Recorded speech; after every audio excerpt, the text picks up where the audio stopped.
시청자 여러분 안녕하십니까? 더 리더 김용주입니다. 최근 3년간 기업에서 유출된 누적 개인정보 건수가 6,500만 건에 달하는 것으로 나타났습니다. 잊을만 하면 터지는 개인정보 유출 문제, 보다 근본적인 대책이 필요합니다. 오늘 더 리더에서는 개인정보보호위원회 고학수 위원장님 모시고 이야기 나눠보도록 하겠습니다.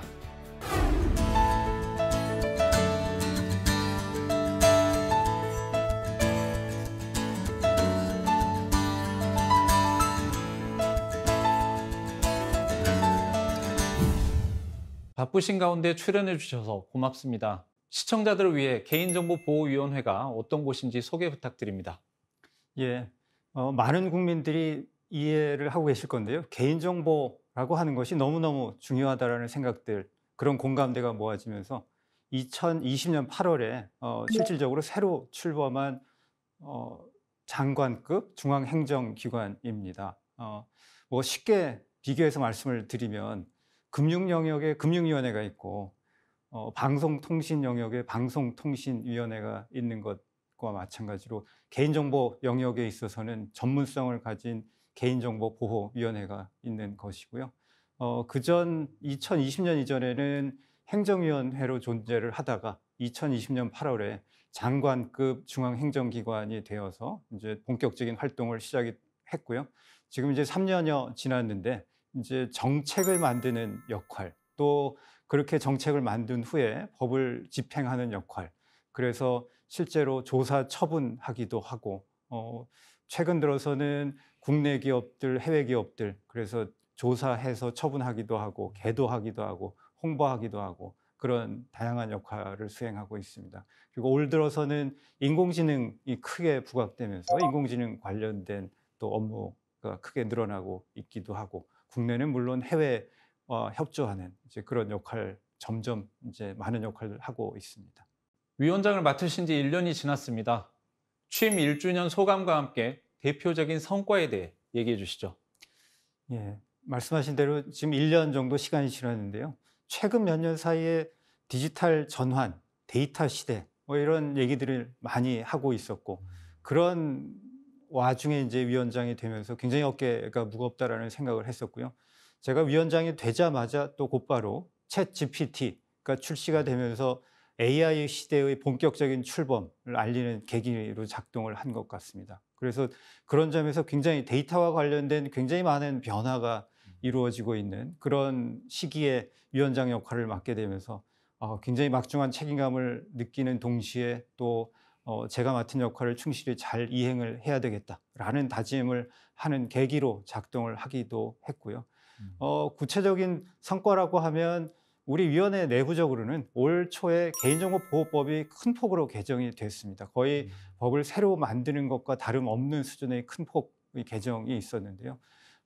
법이 개정된다라고 하는 것을 계기로 해서 우리 위원회가 이제 새로운 신생기관이지만 다음 단계로 도약하는 그런 비전을 마련하고 앞으로 인공지능 시대의 개인정보가 어떤 역할을 해야 될지, 또 우리 위원회가 어떤 역할을 해야 될지에 관한 다음 단계 준비를 한다라고 하는 점에서 굉장히 큰 의의가 있었던 한 해라고 생각을 하고요.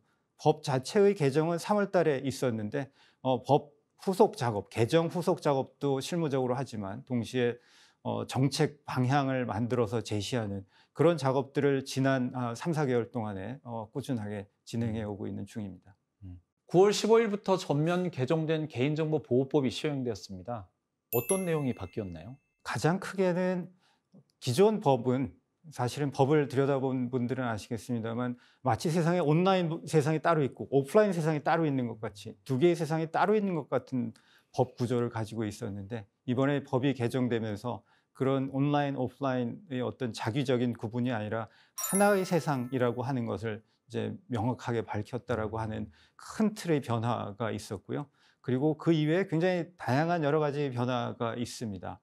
그 중에 하나는 개인정보 전송 요구권. 그래서 아마도 이제 조금 더 설명을 드리게 될 마이데이터라고 하는 그런 제도가 도입되는 기반이 마련되기도 했고, 인공지능을 이용한 의사결정에 대해서 설명을 요구한다라든가 이런 시대의 흐름에 걸맞는 그런 여러 가지 형태의 변화가 법에 반영되어 있습니다. 개인정보보호법 2차 개정 사항 중 하나인 전 분야 마이데이터 도입에 대한 사회적 관심이 큰 것으로 보입니다. 마이데이터가 무엇이고 왜 중요한 것인지 설명 부탁드리겠습니다. 그 마이데이터라고 하는 것은 이제 전송 요구권 이렇게 법에는 표현이 되어 있는데요. 개인정보의 어떤 정보 주체, 정보의 주인으로서 정말 이제 우리 법에서는 정보 주체라고 하는 표현을 쓰는데요. 주체로서 주인으로서의 역할을 충실히 할 수 있는 제도적인 기반을 마련하는 것이고요. 그게 무엇을 의미하냐면 개개인이 자기의 데이터를 자기가 원하는 때 원하는 곳으로 보내서 원하는 서비스를 충분히 이용할 수 있도록 한다라고 하는 취지를 담고 있는 것이고요. 정보 주체는 능동적인 주체가 되고 또한 기업들은 정보 주체의 의사를 최대한 적극적으로 구현할 수 있는 이제 그런 발판을 마련하고 더 나아가서는 이 데이터에 기반한 여러 가지 형태의 새로운 생태계가 구축이 되는 그래서 디지털 전환이라고 하는 표현을 쓰는데 그 디지털 전환이라고 하는 게 그 다음 단계로 도약할 수 있는 새로운 시대를 여는 그런 계기가 마련될 것으로 기대하고 있습니다.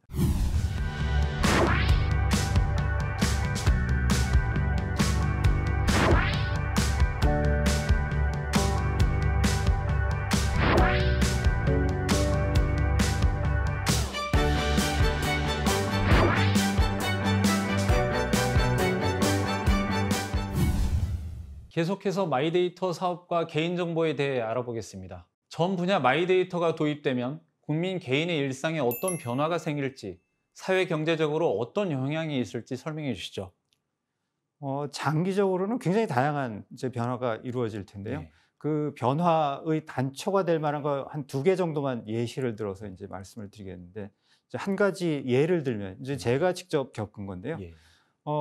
병원에 가서 이제 그 지난 몇 달 전에 제가 좀 몸이 안 좋아서 처방을 받았는데 주말 사이에 그 처방을 받은 약을 먹다가 부작용이 커져가지고 집에 꼼짝 못하고 누워 있는데 주말 동안이었습니다.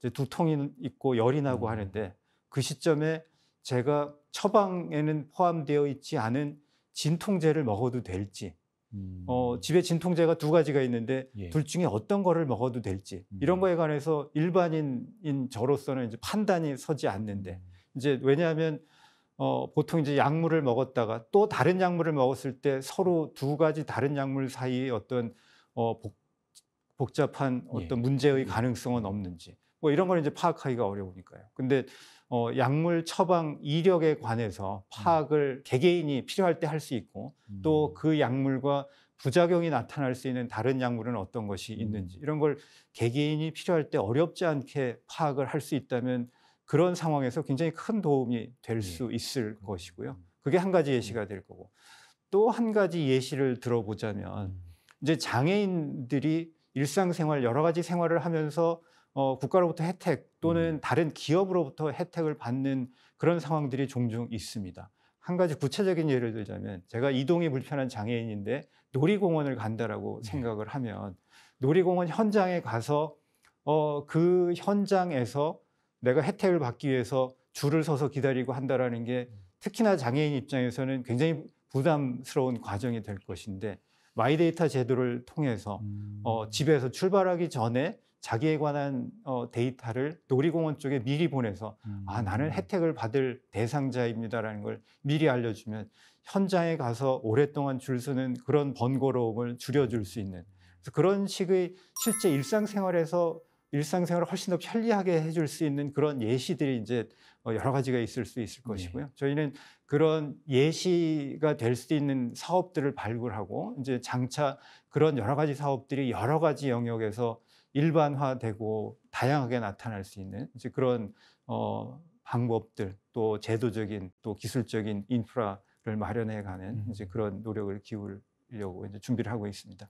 전 분야 마이데이터 도입에 따른 일상과 사회의 혁신적 변화가 기대되는데요. 실제 도입을 위한 진행 상황은 어떻습니까? 마이데이터 관련된 이제 법 제도 자체로는 이번에 법이 개정되면서 명시적인 조항이 들어오긴 했는데요. 이 영역은 워낙 준비가 많이 필요한 영역이라서 실제 시행은 2025년으로 예상을 하고 있습니다. 다만 그 준비를 구체화하기 위해서 이미 저희 위원회 내부적으로 조직 개편을 해서 마이데이터 추진단이라고 하는 조직이 지난 7월에 만들어졌고요. 8월에는 이제 마이데이터의 국가 전략, 이래서 저희 정책 방향을 제시하는 이제 그런 작업을 했고, 그 과정을 통해서 앞으로 남은 기간 동안에 할 것이 무엇이냐 하면 넓게 두 가지 유형의 이제 작업을 하게 될 건데요. 하나는 마이데이터와 관련된 여러 가지 형태의 준비 중에 이제 큰 틀에서의 인프라를 이제 준비하는 것이 됩니다. 그 인프라라고 하는 것은 기술적인 준비도 포함이 될 뿐더러 제도적인 준비도 해야 되고요.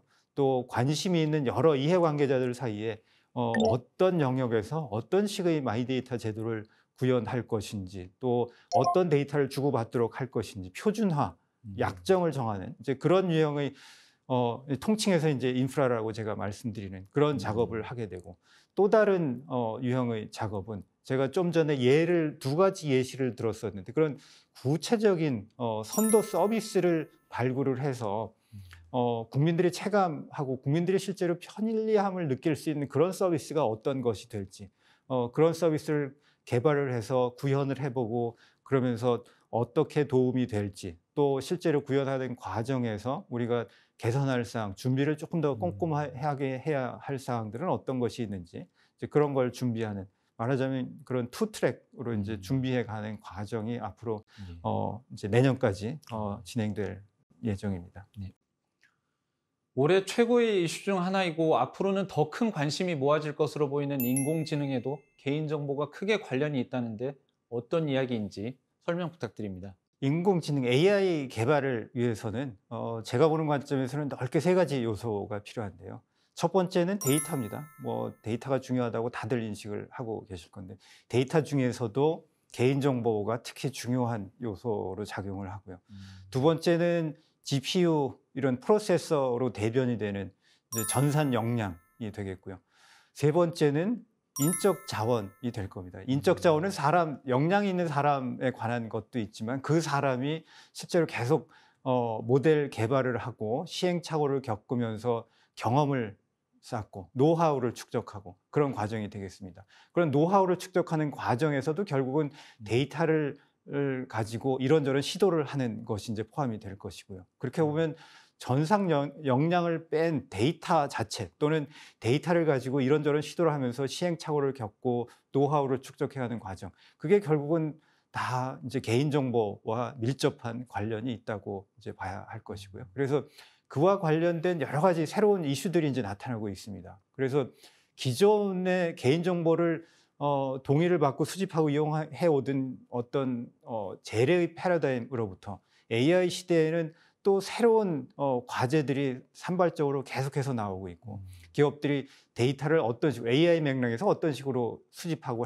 활용할 것인가, 또 어떤 식으로 새로운 서비스를 제공할 것인가 하는 맥락에서의 어떤 질문들이 계속해서 나타나고 있습니다. 그래서 저희 위원회에서는 당연히 이제 AI 시대를 맞이해서 우리 위원회가 어떤 역할을 해야 될 것인가에 관해서 많은 고민을 하고 있고요. 그 고민을 담아서 지난 8월 달에 이제 정책 방향을 발표한 바가 있습니다.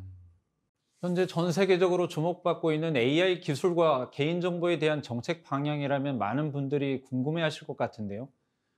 지난 8월 발표된 인공지능 시대 안전한 개인정보 활용 정책 방향에 대해 간략한 설명 부탁드립니다. 저희가 발표한 가장 큰 방향성이라고 하면 원칙 중심의 규율 체계라고 할 수가 있겠습니다.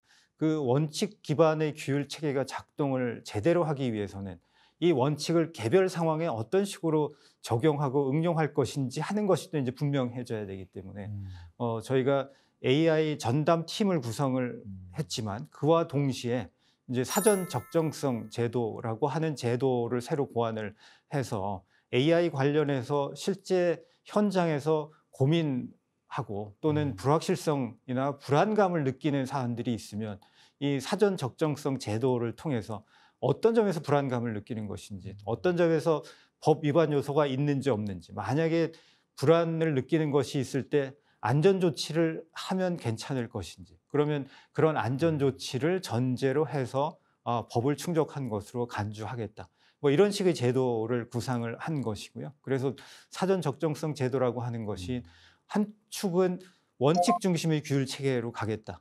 다른 한편 그 원칙 중심의 규율 체계가 제대로 작동하는 어떤 다른 축은 사전 적정성 제도, 뭐 이렇게 보시면 될 것 같고요. 이런 축을 통해서 앞으로 현장에서 새로운 과제들, 새로운 문제들이 생길 때 저희가 같이 고민하고 같이 문제를 풀어가고 뭐랄까요, 미래지향적인 결과를 만들어내는 이제 그런 방향성을 가지고 있습니다.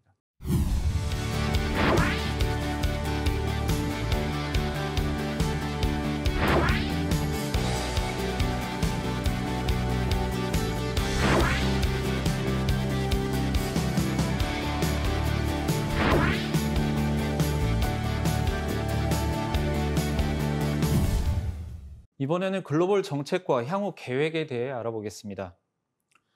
인공지능 이슈를 촉발시킨 오픈 AI를 비롯해 구글, 메타 등 글로벌 빅테크의 영향력이 커지고 있습니다. 개인정보위의 작년 처분에 대해 구글, 메타에서 행정소송을 제기한 것으로 알고 있는데요. 현재 진행 상황은 어떻게 되고 있습니까? 예, 말씀하신 대로 올 초에 행정소송이 이제 제기가 됐고요. 행정소송이 제기가 되면서 보통은 집행정지 신청이 같이 진행이 됩니다. 그래서 집행정지 그리고 행정소송 이제 진행이 되고 있는 중입니다. 이 두 회사에 관한 이 건은 두 군데에 이제 부과한 과징금 액수를 합쳐서 1,000억이 넘는 수준이라서 액수가 상당한 액수가 되고요. 또 이 부과건에 대해서는 국내적으로도 관심을 많이 끌었지만 아시아권에 있어서는 이런 정도 수준의 큰 기업들에 대해서 또 상당한 액수의 과징금을 부과한 사례 자체가 거의 전례를 찾아보기 이제 힘들 정도로 상당히 크고 중요한 또 주목을 받는 사건이 되겠습니다. 그래서 저희 위원회에서는 당연히 이제 그 행정소송에 대해서 적극 대응을 하고요. 동시에 이런 해외에서도 우리 위원회 이 처분에 대해서 워낙 관심이 높은 상황이라서 이 처분 그리고 이후에 이제 행정소송의 진행 상황에 대해서 외국과도 이제 정보를 공유하는 이제 그런 작업들을 진행을 하고 있고요. 동시에 근래 국내외 기업들에 대한 처분이 워낙 그 중요한 처분들이 늘어나고 있고요. 그러면서 행정소송이 또 늘고 있기도 합니다. 그래서 그런 행정소송에 대해서 대응하는 그런 역량을 키워 나가고자 하는 이제 그런 내부적인 또 노력을 기울이고 있는 중입니다. IT와 데이터 기술이 발전하며 글로벌 빅테크 서비스와 관련한 문제가 전 세계적으로 유사하게 발생하고 있습니다. 특히 최근에는 AI 관련 이슈가 각국에서 지속적으로 제기되고 있는데요. 이런 상황에 제대로 대응하기 위해서는 국제적 공조가 필수적인 것으로 보이는데 위원회에서는 어떤 노력을 하고 계시는지요? 예, 말씀하신 대로 AI와 관련해서는 다양한 형태의 희망도 있고 다른 한편 AI가 가져올 어떤 불안감에 대해서 강조하는 시각도 있고 다양한 시각이 공존하고 있는 중입니다. 동시에 이게 워낙 세계적인 이슈가 되고 있으니까 세계적인 차원의 글로벌한 규범 체계를 마련해야 되는 것이 아닌가라고 하는 이제 그런 시각이 이제 나타나고 있고요. 구체적인 규범 체계 관련해서는 EU에서는 이미 AI 액트라고 하는 이름으로 법을 만드는 작업이 상당히 진척이 되고 있는 중입니다. 다른 한편 AI 관련해서 기술 선도국이라고 할 만한 미국에서는 조금 더 느슨한 형태의 규범이 필요하지 않은가 하는 방향으로 이제 논의가 되고 있고요.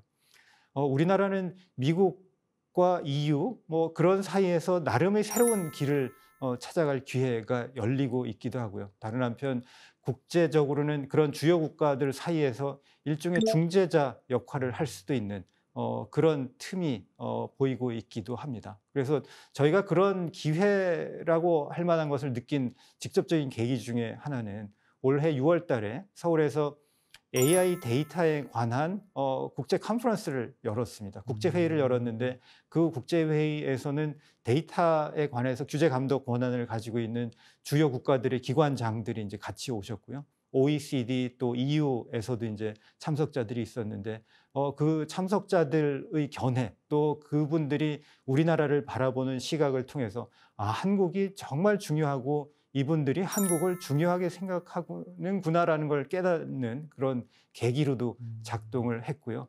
또 저희 위원회 또 개인정보와 관련된 영역에 있어서는 마치 개인정보에 있어서 UN이라고 할 만한 GPA라고 하는 회의체가 있습니다. 글로벌 프라이버시 어셈블리라고 하는 회의체인데요. 그 회의체에서 2025년 글로벌 행사, 총회 행사를 서울에서 진행하는 것으로 확정이 됐습니다. 그래서 이 영역에 있어서 우리나라가 주목을 받고 있는 계기로 이제 본격적으로 작동을 하게 되겠고요. 그리고 AI 조금 더 AI 관련해서는 UN 주도로 UN 사무총장 산하에 고위급 AI 자문단이 이제 만들어지고 있습니다. 그 자문단은 30명 남짓 되는 인원으로 전 세계에서 이제 구성이 되는데요. 그 자문단 활동을 통해서 UN 차원에서 AI 영역을 앞으로 어떻게 바라보고 어떤 규율 체계를 만들어 갈 것인지 하는 것이 이제 논의가 되고 앞으로 1년 후에 사무총장한테 이제 보고서를 제출하게 되어 있는데 그 보고서가 향후 UN에서의 AI에 관한 규율 체계 또는 국제 기구 같은 것을 만든다라고 하면 어떤 형태로 만들지 그런 내용이 담기게 될 것이라서 그 UN 차원에서의 논의에 있어서 제가 이제 한국 대표로 참여하게 될 그런 상황입니다. 그래서 저희 나라의 입장을 어떻게 반영할 것인지 또 우리 인류의 미래를 위해서 AI 영역을 어떻게 만들어 갈 것인지 그런 점에서 굉장히 어깨가 무겁고 책임감을 많이 느끼고 있습니다. 마지막으로 임기 동안 중점적으로 추진하고자 하시는 사항과 디지털 상황에서 국민들에게 당부하거나 전하고 싶으신 말씀이 있으시다면 부탁드립니다. 예, 저 개인적으로는 AI로 대변되는 이 디지털 대전환의 시대에 개인정보위원회 위원장 역할을 맡으면서 정말 어깨가 무겁다라는 생각을 하고요. 나중에 이 위원장이 그 큰 변화의 시대에 자기 역할을 충실히 했다라고 비춰진다라고 하면 그게 제 역할을 다한 것이라고 생각을 하겠고요.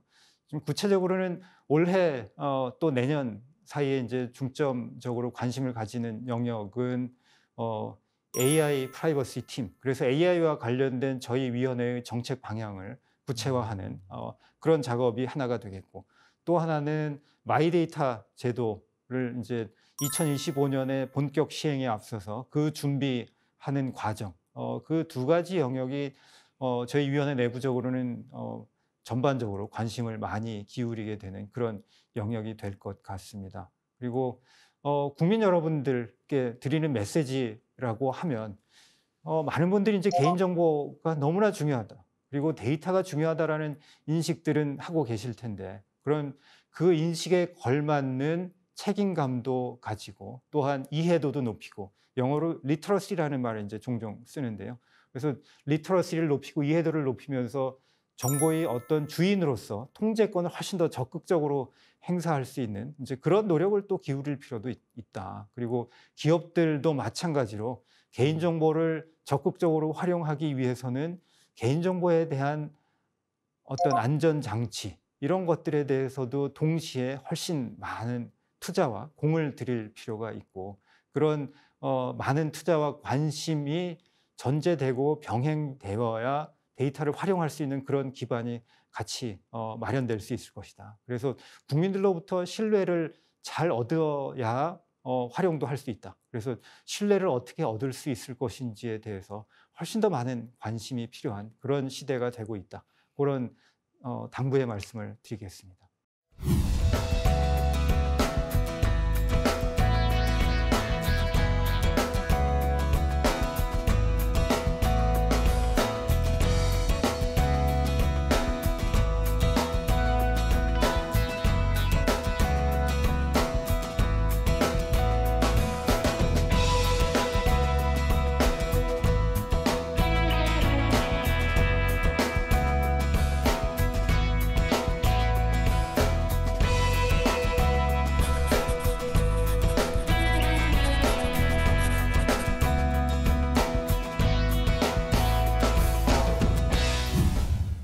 인공지능이 삶 전반에 침투한 지금 그 어느 때보다 개인정보 보호에 대한 중요성이 커지고 있습니다. 데이터 경제 시대에 국민의 권리를 강화하고 글로벌 규범을 선도하는 개인정보보호위원회의 역할을 기대합니다. 오늘 함께해 주신 고학수 위원장님 감사합니다. 고맙습니다.